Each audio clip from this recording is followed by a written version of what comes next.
Bismillahirrahmanirrahim. Assalamualaikum warahmatullahi wabarakatuh.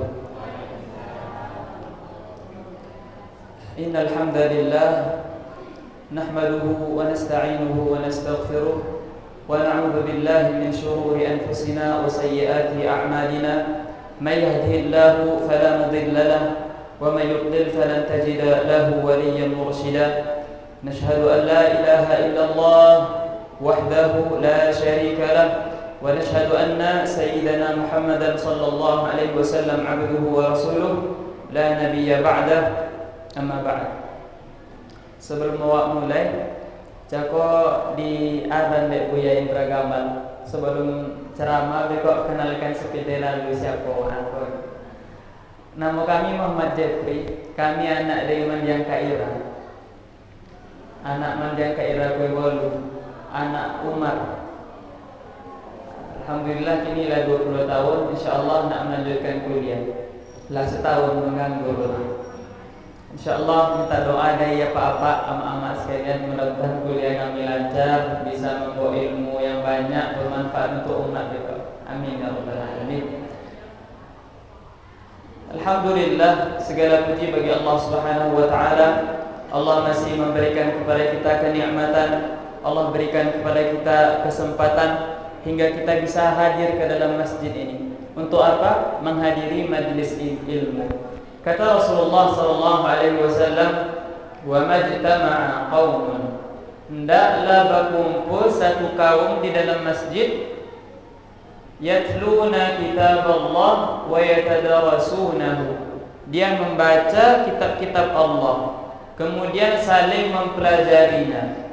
Jadi kata Allah diberikan ganjarannya, yatluna kitaballah wa yatadarasunahu illa haffathumul malaikah. Kecuali mereka itu dinaungi oleh para malaikat. Kalaulah dibukakan oleh Allah mata awak kau dengan mata hati, nampak dewak para malaikat tengah berkumpul di masjid ini. Tapi karena Allah tutup pandangan itu agar awak tidak ketakutan. Karena Nabi dulu Allah tampakkan malaikat Jibril. Itu pun bukan dalam bentuk aslinya ketika mendapatkan wahyu pertama. Lari Nabi dari Tebuki pai ke Umar, sampai Nabi di Umar menggigil bernabi karena ketakutan. Karena Allah tutupkan kepada kita singkap, tak nampak oleh kita malaikat. Itu nikmat juga, sehingga kita tidak ketakutan. Wa ghashiyatuhumur rahmah. Dan Allah hujani, Allah berikan kepada kita rahmat kasih sayangnya yang banyak. Yang karena dengan kasih sayang itulah kata Nabi, tidaklah seseorang itu masuk ke dalam surga karena amalannya. Jadi awak besok kalau sempat masuk surga insya-Allah, ndak ada solat awak dah. Ndak ada sedekah awak dah. Ndak ada babu elok awak kepada orang dah. Tapi karena apa?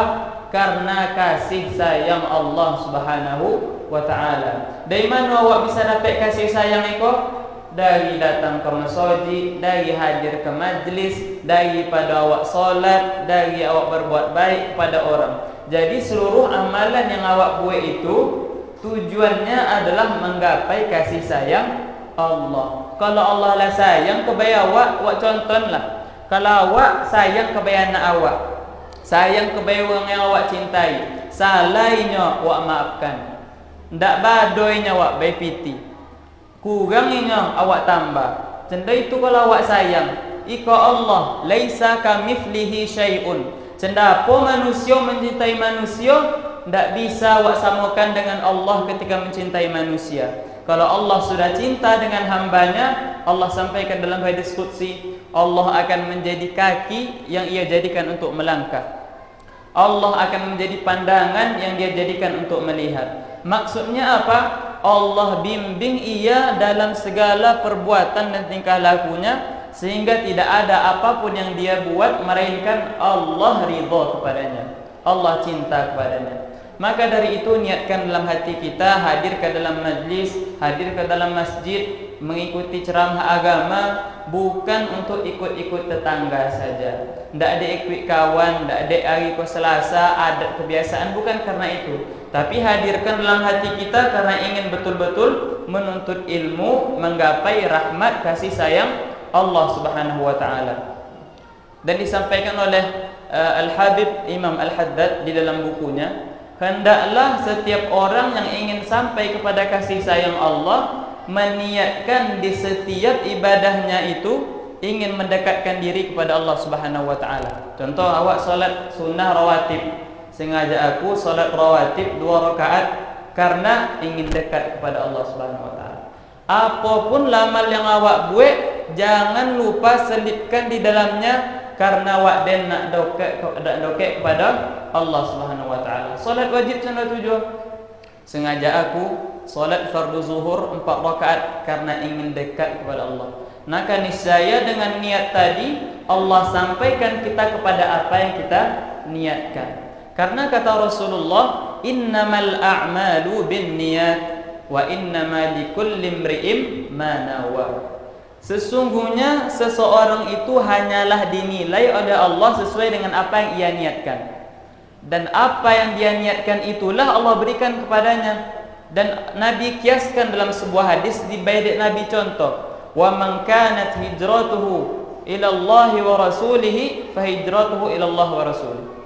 Siapa yang berhijrah, hijrah itu kan ibadah pada zaman Nabi. Berhijrah karena Allah dan Rasulnya, maka Allah hijrahnya itu karena Allah dan Rasulnya pula. Maknanya Allah bayar pahala.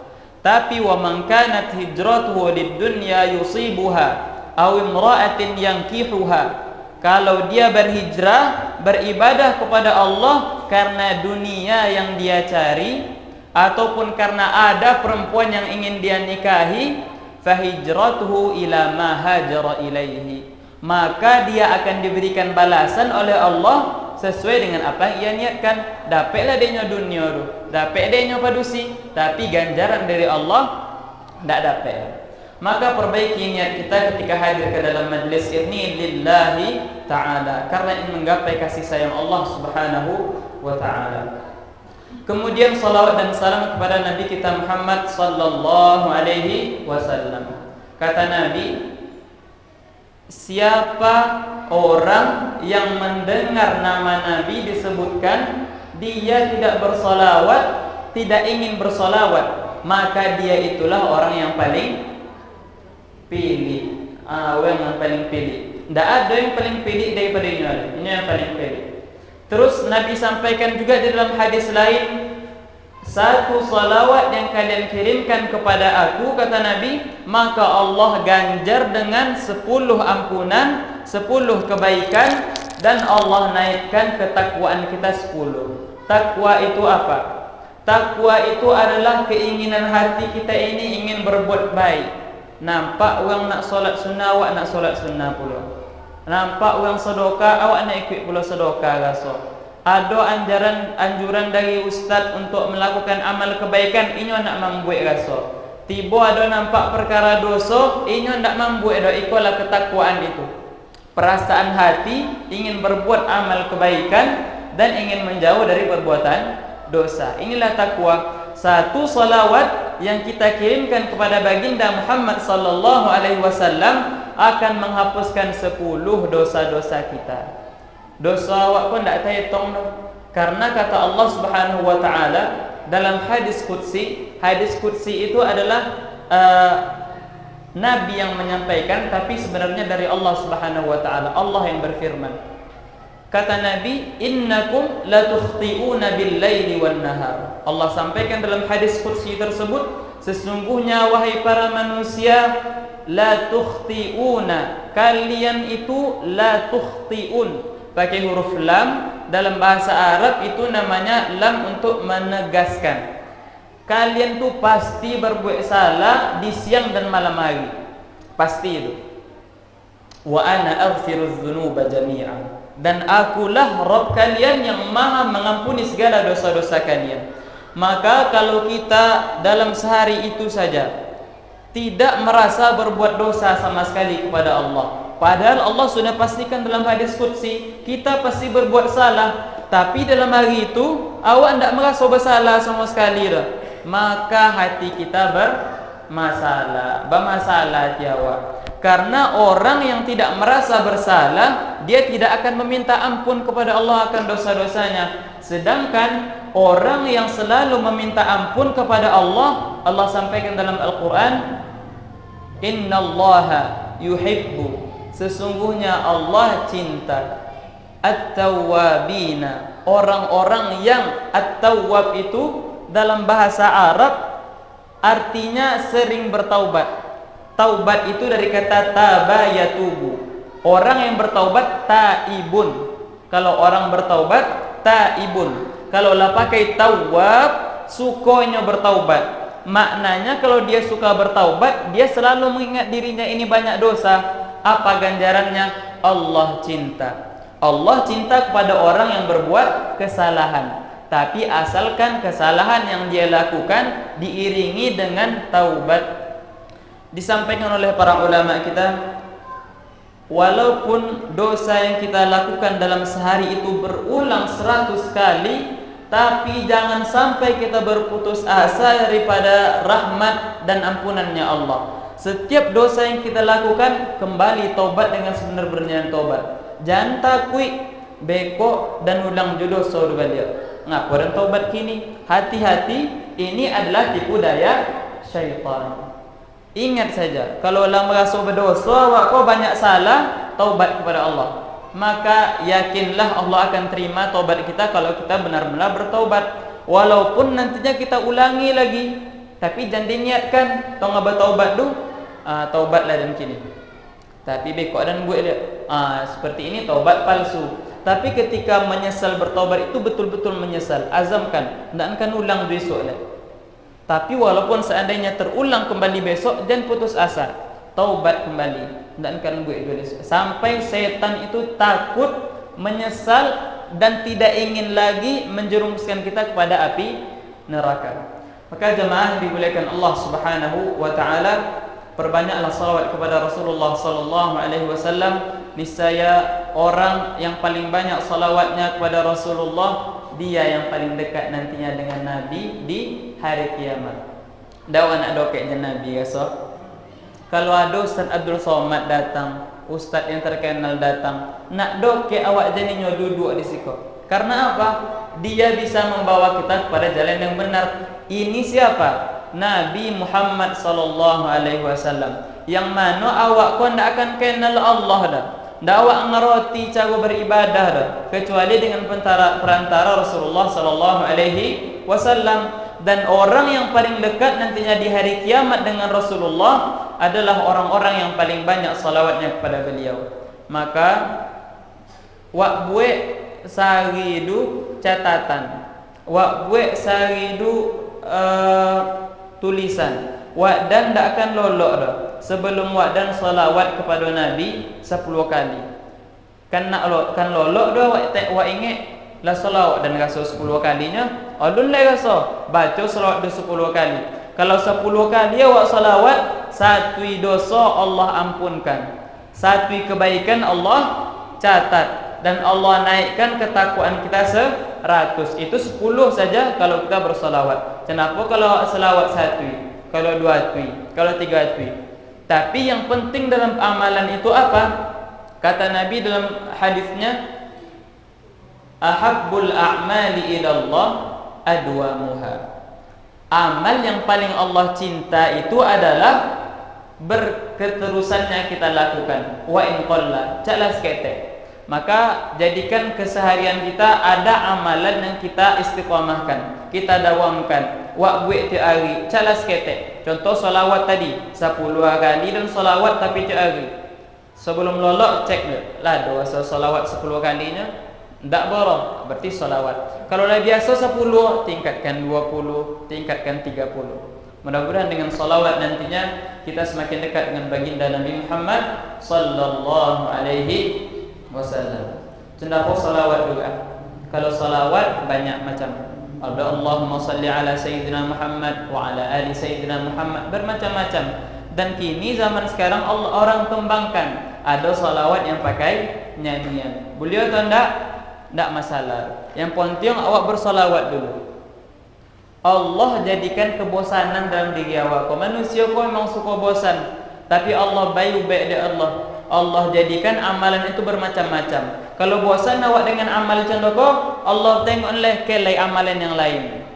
Begitulah Allah berikan setiap penyakit ada obatnya. Biar ndak terbiasa de awak solawat ndak pakai lagu bara. Solawatkan saja. Sallallahu ala Muhammad. Sallallahu alaihi wasallam. Sallallahu ala Muhammad. Sallallahu alaihi wasallam. Atau beberapa kali sallallahu tadi sebanyak itulah salawatnya awak kirim ke bayi Nabi. Lah terbiasa jangan pakai lagu cuba. Sallallahu ala Muhammad salawat sallallahu ala Muhammad. Allah bersalawat kepada Muhammad sallallahu alaihi wasallam. Tak masalah. Kenapa senang ke saudara awak buat sallallahu ala Muhammad sallallahu alaihi wasallam. Berapa kali tolak buat sebanyak itu. Jemaah dimuliakan Allah Subhanahu wa taala, di antara maghrib dan isya ini waktu yang berkah insyaallah, yang dikatakan ulama, kalaulah seseorang tahu fadilah di antara maghrib dan isya itu, dan dikatakan juga dalam hadis lain, kalaulah seseorang berpuasa dalam satu hari, kemudian karena puasanya dia tidak mampu mengisi maghrib dan isya dengan beribadah, maka tinggalkan puasa sunnah tadi, pilih untuk melaksanakan ibadah antara maghrib dan isya. Begitu mulianya waktu ini. Kata ulama, kalau kita berpuasa sunnah sehari, tapi gara-gara puasa sunnah tadi tidak bisa awak mengisi waktu maghrib dan isya dengan beribadah, maka tinggalkanlah puasa tadi, isi waktu maghrib dengan isya dalam maghrib antara isya dengan beribadah kepada Allah Subhanahu wa taala. Entah beritikaf di masjid, tambah baca Quran sampai maghrib. Itu waktu yang baik untuk mendapatkan rahmat dan kasih sayang Allah Subhanahu wa taala. Di waktu ini kita akan mentadabburi ayat Allah Subhanahu wa taala. Allah sampaikan dalam Al-Qur'an, A'udzubillahi minasyaitonir rajim. Ya ayyuhalladzina amanu la takhunullaha war rasul wa takhunu amanatikum wa antum ta'lamun. Wahai orang-orang beriman. Tapi sebelum baca Quran tu, walaupun pendek ayat yang awak baca, usahakan pakai ta'awudz. A'udzubillahi minasyaitonir rajim. Karena kenapa? Allah sampaikan dalam Al-Qur'an, wa idza qara'tal Qur'ana fasta'idz billahi minasyaitonir rajim. Kalau kalian baca Quran, maka berlindunglah kepada Allah dari syaitan yang sangat terkutuk. A'udzubillahi minasyaitonir rajim. Wahai orang-orang yang beriman, kata Allah, la takhunullaha war rasula wa takhunu amanatikum. Jangan sekali-kali kalian, wahai orang beriman yang percaya akannya Allah dan percaya Nabi itu utusan Allah, jangan sekali-kali berkhianat kepada Allah dan Rasulnya. Kapan seseorang itu? Bila awak dikoton berkhianat kepada Allah dan Rasulnya. Berjanji biasa, baru bisa berkhianat. Bila berjanji kepada Allah Subhanahu wa taala, pernah sesuatu berjanji kepada Allah. Kalau awak konang-konang, takkan terkonang dia awak dah. Karena janji ini dulu ada ketika kita masih berbentuk roh. Kata Allah dalam Al-Quran, alastu bi rabbikum. Wahai sekalian roh, alastu bi rabbikum. Bukankah kalian bersaksi aku ini adalah Rabb kalian? Tempat kalian meminta kalau kalian susah, tempat kalian meminta tolong kalau butuh pertolongan, tempat kalian memohon ampunan kalau banyak dosa. Rabb itu artinya mengatur kita. Kalau ada kurang, kita minta kepada Allah. Bukankah kalian bersaksi akan itu? Maka kita semua menjawab, qalu bala syahidna. Ya Allah, kami bersaksi. Engkau yang memberikan kami rezeki, Engkau yang memberikan kami kehidupan, Engkau yang mengatur segala kehidupan kami. Syahidna, kami bersaksi ya Allah. Maka selagi kita masih beriman kepada Allah dan berpegang teguh kepada agama Islam, maka disitulah kita tidak berkhianat kepada Allah Subhanahu wa ta'ala. Di selanjutnya Allah sampaikan war rasula, ndak jubul yo kalian berkhianat kepada Rasulullah sallallahu alaihi wasallam. Kapan kita berkhianat kepada Rasulullah? Ketika kita meninggalkan agama Islam, otomatis kita berkhianat kepada Rasulullah sallallahu alaihi wasallam. Tapi Allah sambungkan di ayat selanjutnya. Ini mungkin yang banyak daripada kita termasuk kami sendiri yang masih melakukannya. Wa takhunu amanatikum wa antum ta'lamun. Dan jangan berkhianat kepada amanah-amanah kalian dan kalian mengetahui itu, kata Allah Subhanahu wa taala. Apa maksud amanah di sini? Amanah tu ndak tugas yang dibendek kepala sekolah kepada guru aja dah. Amanah tu ndak yang dipegang dek kepala daerah aja dah. Amanah tu ndak kepala keluarga aja dah. Tapi awak masing-masing kau punya amanah. Apa amanah agak? Mata awak kau amanah dari Allah. Tangan awak kau amanah dari Allah. Kaki awak kau amanah dari Allah. Dan seluruh yang Allah berikan adalah amanah dari Allah. Allah percayakan kepada awak untuk apa? Wa ma khalaqtul jinna wal insa illa liya'budun. Tidaklah aku ciptakan jin dan manusia, kata Allah, kecuali untuk beribadah kepadaku. Maka kepercayaan yang Allah berikan itu adalah untuk kita beribadah. Tangan yang Allah beri kepada awak kau membantu awak untuk bisa menolong orang lain. Mata yang Allah beri kau untuk awak bisa menengok kepada Al-Quran. Mulut yang Allah beri ini adalah untuk bisa berzikir kepada Allah, bukan untuk mengatakan perkataan-perkataan yang kotor. Itu adalah amanah. Dan kata Nabi, setiap manusia nanti sayuhasabu yaumal qiyamah.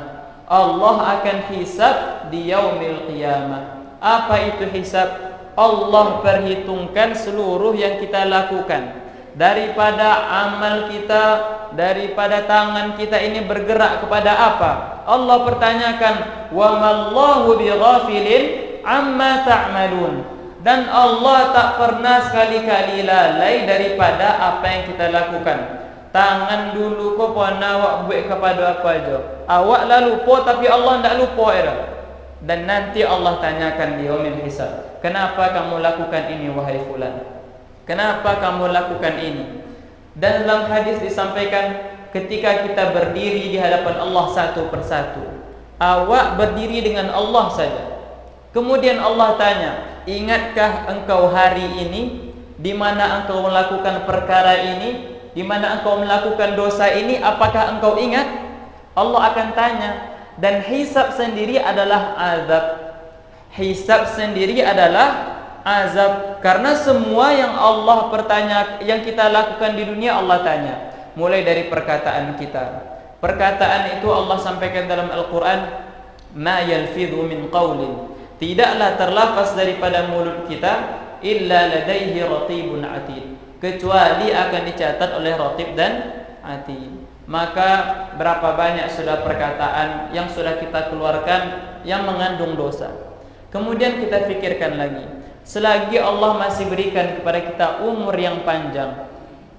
Dalam kitab Imam Al-Ghazali menyampaikan, kenapa jawaban yang paling tepat untuk menjawab pertanyaan, kenapa sampai kini kok awak masih diberi umur yang panjang? Dia pun tidak dicabut itu oleh Allah umur awak potong-potong. Padahal awak kok banyak berbuat kesalahan. Supaya tahu kesalahan itu Allah cabut aja nyawa awak. Dia pun tidak canda turah. Maka kata Imam Al-Ghazali, umur yang panjang Allah berikan kepada kita adalah untuk meminta ampun akan segala dosa-dosa yang telah kita lakukan. Maka kalau sempatlah dalam sehari itu kita tidak meminta ampun kepada Allah, maka sudah keluar daripada tujuan Allah berikan kepada kita umur yang panjang. Maka umur yang panjang ini selagi masih ada, kita masih bisa bernafas, cobalah sesekali awak duduk di masjid, awak duduk di rumah awak, surang, jangan pegang handphone, jangan bikin keluarga sebontar aja, bikin anak, bikin bini, bikin suami, jangan dulu duduk awak seorang. Kemudian kita pikirkan, mulai daripada awak balik 15 tahun sampai umur awak kini, bapak ada yang 30, ada yang 40 tahun, ada yang 50 tahun. Selama itu pula berapa banyak sudah dosa yang awak buat, berapa banyak sudah solat yang awak tinggal, berapa banyak mulut kau berkata kepada hal yang mengandung dosa, berapa banyak perkataan bohong, berapa banyak pandangan ini kita tujukan kepada yang haram. Maka niscaya kita temukan diri kita ini penuh dengan dosa. Tapi syaratnya muhasabah, berfikir ke belakang, mulai dari kecil kita sampai kini, berapa banyak dosa yang awak buat. Kemudian hadirkan dalam hati ini penyesalan. Kalau lanuan tu awak banyak dosa, tu awak tanya kepada dia awak, dah awak nak masuk surga esok. Itu yo sudah menjawab lain, karena tak ada yang sanggup dengan api neraka. Tapi diri kita banyak dosa, ingin masuk surga. Apakah bisa? Orang yang berdosa tak akan bisa masuk surga kecuali setelah bertaubat. Dan taubat itu adalah pintu cintanya Allah Subhanahu wa ta'ala.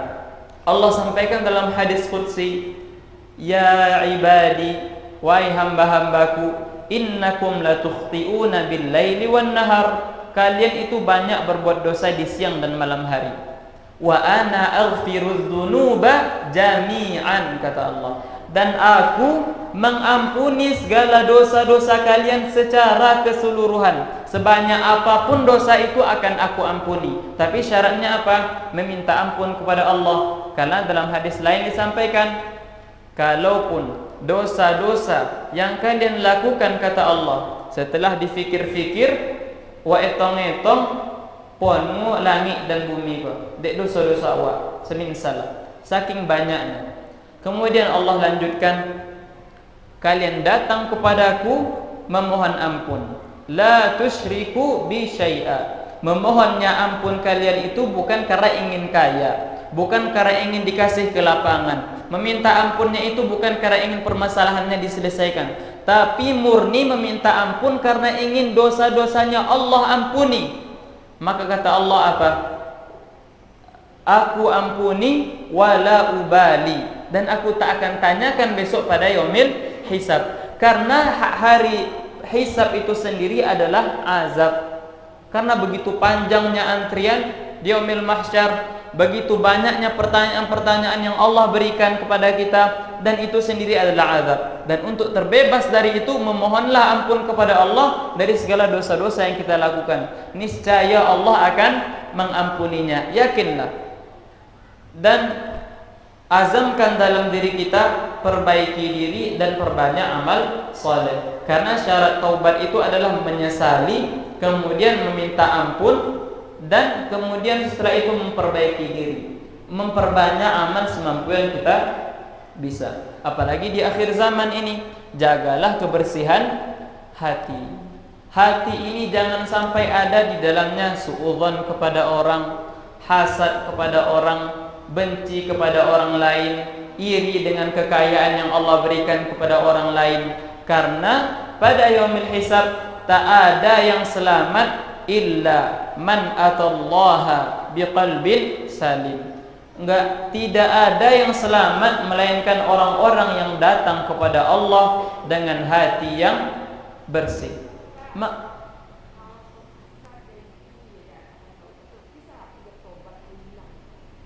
Hasad, dengki,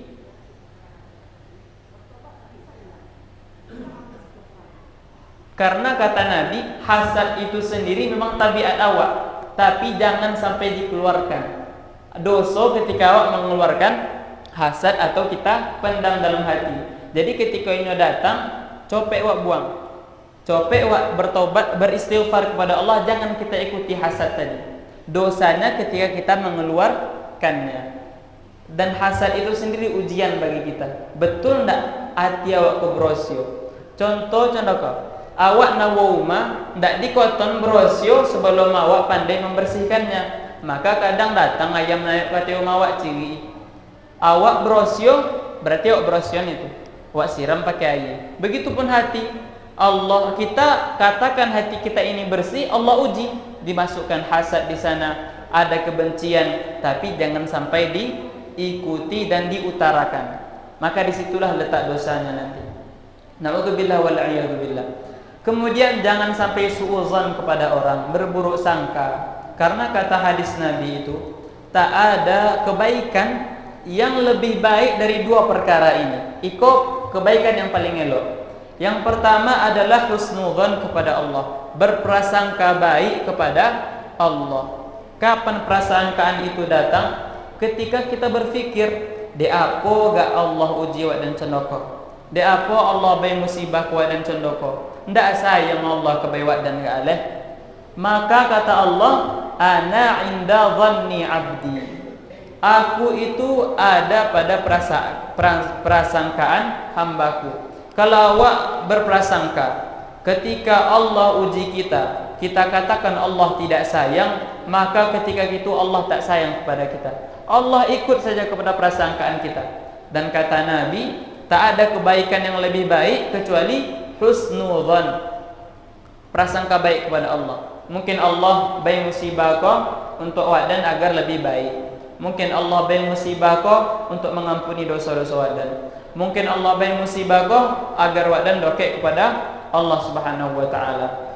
Dan satu lagi adalah husnudzon kepada makhluk Allah. Berhusnudzon kepada makhluk Allah. Nampak di awak orang lama gorib tapi masih dikodai je lah. Maka jangan prasangka langsung dak semayang kau. Ndak boleh orang. Mungkin bekok sudah kopainya lah. Kan uko tu magorib panjang. Mungkin sudah kopainya lah. Pulang dan masjid bekok pai lah. Husnuzan selalu kepada makhluk Allah. Bahkan untuk melatih husnuzan itu sendiri, nampak dia awak kelaki pada usia babonceng, ndak boleh awak kata ndak bercewek awak. Jangan, tapi hadirkan dulu husnuzan, datangkan dulu prasangka baik.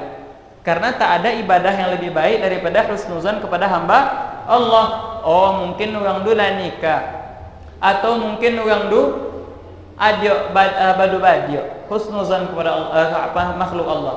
Dan Nabi sampaikan, tak ada keburukan yang lebih buruk dari dua perkara. Yang pertama suuzon kepada Allah dan suuzon kepada manusia. Amalan yang paling baiknya husnuzan, yang paling buruknya adalah suuzon. Maka jauhkan hati kita daripada suuzon. Maka obat dari suuzon itu kalau datang apa gak? Kata guru kita, jangan dipercayai, jangan percaya. Kadang datang ke masjid orang, paling dia nak perhatian aja dia tiawak. Jangan percaya, ndak. Ini ikhlas karena Allah Subhanahu wa taala. Lawan terus penyakit-penyakit hati. Mudah-mudahan nanti kita datang ke hadapan Allah membawa hati yang bersih dan berdoa kepada Allah. Ya Allah, masukkan kami ke dalam surga Engkau tanpa azab dan tanpa hisab. Tanpa azab dan tanpa hisab. Karena hisab sendiri adalah azab. Panjang waktu hisab tak akan tolok dia awak dah. Matahari sejongkal dari atas kepala. Pedihnya yaumil hisab. Maka berdoa kepada Allah, ya Allah, masukkan kami ke dalam surga Engkau tanpa azab dan tanpa hisab, bersama golongan orang-orang yang Engkau cintai. Dan kata Nabi, kalau minta kepada Allah, mintalah surga Firdaus al-A'la.